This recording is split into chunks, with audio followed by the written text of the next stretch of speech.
Friends, வாங்க இன்றைக்கி ஒன்று சூப்பரான டேஸ்டியான ஒரு எக் டிஷ் தான் செய்ய போகிறோம். பார்க்கலாம். இப்போ நான் கடாய் வச்சுருக்கேன், எண்ணெய் விட்டுக்கிறேன் ஒரு 2 டேபிள் ஸ்பூன். இது என்ன டிஷ்ஷுனா ரொம்ப சத்தான டிஷ். பச்சை பயிறு இருக்குங்களா, அது ஏற்கனவே நான் முளை கட்டி வச்சுருக்கேன். அதில் இப்போ முட்டை போட்டு செய்ய போகிறேன். சப்பாத்தி, இட்லி, தோசை, ரைஸு கூட ரச சாதத்துக்குள்ளே சூப்பராக இருக்கும். ஸோ இப்போ இந்த கடாயில் எண்ணெய் காஞ்சோடனே சீரகம் போட்டுடலாம். சீரகம் மட்டும்தான், கடுகுலாம் தேவையில்லை. ஸோ சீரகம் போட்டுட்டு கொஞ்சம் அது லைட்டாக பொரியட்டும். நீங்கள் இதுக்கப்புறம் கருவேப்பிலை, கொத்தமல்லி இருந்தால் கொஞ்சம் ஆட் பண்ணிக்கலாம். கொத்தமல்லி வந்து லாஸ்ட்டாக ஆட் பண்ணிக்கோங்க. இன்னும் கொஞ்சம் எண்ணெய் விட்டுக்கிறேன்னா இன்னும் ஆக்சுவலாக பார்த்தா ஒரு 3 டேபிள் ஸ்பூன்ஸ் எண்ணெய் இருந்தால் கரெக்டாக இருக்கும். இதுக்கு ஃபஸ்ட்டு ஒரு 2 டேபிள் ஸ்பூன், இறக்கும் போது நீங்கள் 1 ஸ்பூன் விடலாம், இல்லை நீங்கள் அந்த 1 ஸ்பூன் இப்பயே கூட விட்டுலாம். ஸோ டோட்டலாக 3 டேபிள் ஸ்பூன்ஸ் எண்ணெய் தேவைப்படும் இதுக்கு. ஸோ சீரகம், வெங்காயம் நல்லா நறுக்கிக்கோங்க. ஒரு 3 வெங்காயம் நான் நறுக்கிட்டேன். அதையும் சேர்த்து இந்த வெங்காயம் நல்லா பொன்னிறமாக வர வரைக்கும் இதை நீங்கள் நல்லா வதக்கணும். இந்த டிஷ்ஷு வந்து ரொம்ப அட்டகாசமாக இருக்கும். சப்பாத்திக்கு செம்ம அட்டகாசமாக இருக்கும். ஸோ நீங்கள் இதை ஒரு வாட்டி செஞ்சு பார்த்து எனக்கு கமெண்ட்ஸில் எப்படி இருந்ததுன்னு சொல்லுங்கள். இந்த டிஷ்ஷு ரொம்ப சத்தான டிஷ். குழந்தைங்க கண்டிப்பாக விரும்பி சாப்பிடுவாங்க. முட்டை வேணான்ற குழந்தைங்க, இல்லை பாசிப்பயிர் வந்து வேணான்ற குழந்தைங்க கூட சாப்பிட்ருவாங்க இதை. ஸோ இப்போ வந்து நான் வந்து ஒரு 4 முட்டை இதில் உடச்சி ஊற்றி வச்சுருக்கேன் இந்த கிண்ணத்தில். நீங்கள் அதை அப்படியே வச்சுக்கோங்க. இது எப்போ கலக்கணுன்றதை நான் சொல்கிறேன் உங்களுக்கு இதுக்கப்புறம். ஸோ அதை தனியாக இருக்கட்டும். தக்காளி என்ன பண்ணுங்கன்னா, மிக்ஸி ஜாரில் வந்து பொடியாக கட் பண்ணி போட்டுட்டு அதில் வந்து 2 கிராம்பு, 1 ஏலக்காய், கொஞ்சோண்டு ஒரு துண்டு பட்டை, ஒரு 4 மிளகு.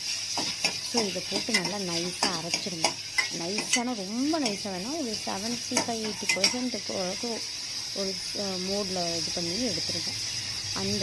ஏன்னா வந்து கையில் கட் பண்ணி கூட அது அந்தளவுக்கு சீக்கிரம் வதங்காது. ஸோ மிக்சியில் ஒரு ஓட்டிட்டு இந்த நான் சொன்ன மசாலா பொருள் கிராம்பு, பட்டை, லவங்கம், ஏலக்காய், மிளகு, சோம்பு, ஸோ இந்த 6 பொருளும் போட்டு தக்காளியோடு போட்டு அரைச்சி, இப்போ அந்த பேஸ்ட்டை தான் நான் இப்போ சேர்க்க போகிறேன். நான் அரைச்சி வச்சுருக்கேன், உங்களுக்கு காமிக்கிறேன்னா இதை பாருங்கள், அரைச்சி வச்சுருக்கேன். ஸோ இந்த பேஸ்ட்டை இப்போ நான் என்ன பண்ண போகிறேன்னா இதோடு சேர்த்து நான் வதக்க போகிறேன்னா பாருங்கள். தக்காளி ரொம்ப நைஸாக அரைக்காமல் கொஞ்சம் கொஞ்சமாக ஒன்றும் பாதியமாக அரைச்சிருக்கேன். ஆமாம். ஸோ இந்த மாதிரி இருந்ததுன்னா சூப்பராக இருக்கும். நல்லா சப்பாத்தி, பூரி, தோசை, இட்லி, ரைஸு கூட தான் அப்படியே தொக்கு மாதிரி போட்டு சாப்பிட்லாம் நீங்கள். ஸோ பாருங்கள், இது கொஞ்சம் நல்லா இந்த வெங்காயமும் தக்காளியும் கொஞ்சம் நல்லா வதங்கி வரணும். அது வரைக்கும் நம்ம வந்து பண்ணிகிட்ருக்கலாம். ஒரு 2 மினிட்ஸ் வெயிட் பண்ணலாம். அது வதங்கி வர வரைக்கும் வெயிட் பண்ணலாம். நீங்கள் இந்த ஸ்டேஜில் உங்களுக்கு உப்பு வந்து ஒரு 1/4 ஸ்பூன் உப்பு தேவைப்பட்டால் நீங்கள் போட்டுக்கலாம். இல்லை உங்களுக்கு வேணாம், கடைசியாக தான் போடணுன்னாலும் அது போட்டுக்கலாம். கொஞ்சம் போட்டிங்கன்னா கொஞ்சம் ஃபாஸ்ட்டாக ஆகும் வேலை, வேறு ஒன்றும் இல்லை. கொஞ்சம் சீக்கிரம் ஒரு 10 மினிட்ஸ் முடியறத ஒரு 7 மினிட்ஸ் to 5 மினிட்ஸ்லேயே வேலை முடிஞ்சிடும் நம்மளுக்கு. ஸோ இந்த வெங்காயம் தக்காளி நல்லா வதங்கணும், வெயிட் பண்ணணும். அது இருக்கும் சும்மா போட்டு கலரினே இருந்தால் அது ஒரு கூழ் மாதிரி ஆகிடும். இது இப்போ போட்டிங்கள்ல இந்த எண்ணெயோடு இந்த வெங்காயம் தக்காளி, இன்னொன்று சொல்ல மறந்துட்டேன், இந்த நம்ம வெங்காயம் தக்காளி அரைக்கும் போது பூண்டு இஞ்சி சேர்க்கணும். ஸோ இல்லை நீங்கள் இஞ்சி பூண்டு பேஸ்ட் தனியாக வச்சுருக்கேன்னா இஞ்சி பூண்டு பேஸ்ட் தனியாக சேர்த்துக்கோங்க. நான் வந்து இந்த மிக்ஸி ஜாரில் சேர்த்து அரைச்சிட்டேன். ஒரு 5 பல்லு பூண்டு, ஒரு துண்டு இஞ்சி போட்டு இந்த பட்டை, கிராம்பு, ஏலக்காய்லாம் சொன்னேன் இல்லைங்களா, அதோடய சேர்த்து நல்லா அரைச்சிட்டேன். இல்லை நீங்கள் இஞ்சி பூண்டு பேஸ்ட் தனியாக வச்சுருந்தாலும் போடலாம். ஸோ பாருங்கள், நம்ம சும்மா கலரிட்டே இருந்தால் குழஞ்சி போயிடும். ஏற்கனவே நம்ம அரைச்சிருக்கோம் தக்காளி வர. இப்போ இதில் வந்து நான் நம்ம வீட்டில் யூஸ் பண்ணுற நார்மல் குழம்பு மிளகாய்த்தூள் அதை தான் போட்டிருக்கேன். நான் வந்து 2 டேபிள் ஸ்பூன் போட்டிருக்கேன். உங்களுக்கு எத்தனை வேணுமோ நீங்கள் அதுக்கேற்ற மாதிரி உங்கள் ஃபேமிலியோட காரத்துக்கு ஏற்ற மாதிரி, ஏன்னா மிளகு வேறு போட்டிருக்கோம். ஸோ அதுக்கேற்ற மாதிரி பார்த்து போட்டுக்கோங்க. இது நல்லா இந்த தக்காளி, வெங்காயம், இந்த குழம்பு மிளகாய்த்தூள் இதெல்லாம் சேர்த்து இந்த எண்ணெயில் லைட்டாக, நான் எண்ணெய் வந்து திட்டமாக தான் விட்டுருக்கேன். பாருங்கள், நான் ஏற்கனவே இங்கே பாருங்கள் இந்த குக்கரில் அதே மாதிரி பாசிப்பயிர் வேக வச்சு எடுத்துருக்கேன். இந்த அளவுக்கு இந்த வெங்காயம் தக்காளி நல்லா வதங்கி வரணும். வதங்கி வந்தால் தான் நல்லாயிருக்கும். அந்த கலரே சேஞ்ச் ஆகிருக்கு பாருங்கள். அப்போ தான் உங்களுக்கு அந்த செம அட்டகாசமாக டேஸ்ட்டில் இருக்கும் இது. ஸோ நான் வந்து பாசிப்பயிர் வந்து என்ன பண்ணேன், நல்லா முளை கட்டி வச்சுருக்கேன். பாருங்கள் எவ்வளோ பெரிய பெரிய முளை வந்திருக்கு பார்த்தீங்களா.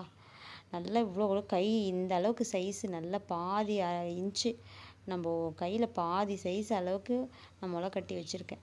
நான் இப்போ அதை ஃபுல்லாக போடல, அதில் பாதி தான் போட்டிருக்கேன். ஸோ நீங்கள் வந்து உங்கள் குவான்டிட்டிக்கு ஏற்ற மாதிரி போட்டுக்க. ஏன்னா ஃபுல்லாக போட்டுட்டா அதுவே அடைச்சிருக்கா மாதிரி இருக்கும், முட்டை தெரியாது. அதனால் 4 முட்டைக்கு ஏற்ற மாதிரி நான் போட்டிருக்கேன்.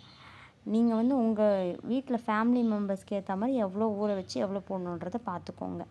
ஸோ இப்போ போட்டு அந்த பயிரையும் சேர்த்து அந்த வெங்காயம் தக்காளி மசாலாவோடு நல்லா கலக்கி ஒரு 2 நிமிஷம் மட்டும் ஜஸ்ட்டு அப்படியே அந்த எண்ணெயிலேயே அது லைட்டாக ஃப்ரை ஆகாதுங்கட்டும். இன்னும் கொஞ்சம் போட்டுக்கிறேன்னா, இது நான் இப்போ செய்யறது வந்து கரெக்டாக 5 மெம்பர்ஸ்க்கு கரெக்டாக இருக்கும். காலையில் ஒரு பிரேக்ஃபாஸ்ட்டுக்கோ இல்லை மத்தியானத்துக்கோ ரைஸுக்கோ இல்லை நைட்டு டின்னருக்கு ஒரு சப்பாத்திக்கோ 5 பேர் கரெக்டாக இருக்கும். நல்லா வதங்கணும். ரொம்ப வதக்கிட்டா அந்த பயிரோட தன்மை போயிடும். சும்மா ஒரு லைட் அந்த எண்ணெயோட கோட்டிங் மட்டும் லைட்டாக அது மேலே பட்டால் போதும். இப்போ நான் ஒரு 1/2 டம்ளர் தண்ணி விட்டுருக்கேன். தண்ணி விட்டு ஜஸ்ட் ஒரு கொதி, ரொம்பலாம் இல்லை, ஒரு கொதி வரா மாதிரி பாருங்கள். விட்ட தண்ணி அப்படியே மேலே அந்த எண்ணெயோடு பிரிஞ்சு வருது பாருங்கள். அவ்வளோதான். ஸோ வந்து இன்னும் நான் வந்து உப்பு இன்னும் நான் போடலை, இனிமேல் தான் போடணும். ஸோ நீங்கள் அப்படின்னா தக்காளி வதங்கும் போது ஒரு 1/4 ஸ்பூன் உப்பு, மீதி உப்பு இந்த ஸ்டேஜில் நீங்கள் போட்டுக்கலாம். இப்போ நான் இன்னும் உப்பு போடல. இப்போ நீங்கள் என்ன பண்ணுங்கள், முட்டை இந்த 4 முட்டையை அப்படியே ஊற்றி விட்டுருங்க. ஊற்றிட்டு இந்த முட்டையை கலரக்கூடாது, நீங்கள் அப்படியே விடணும். சிம்மில் வச்சுருங்க அடுப்பை. ஒரு தட்டு போட்டு கூட மூடி வச்சுக்கோங்க.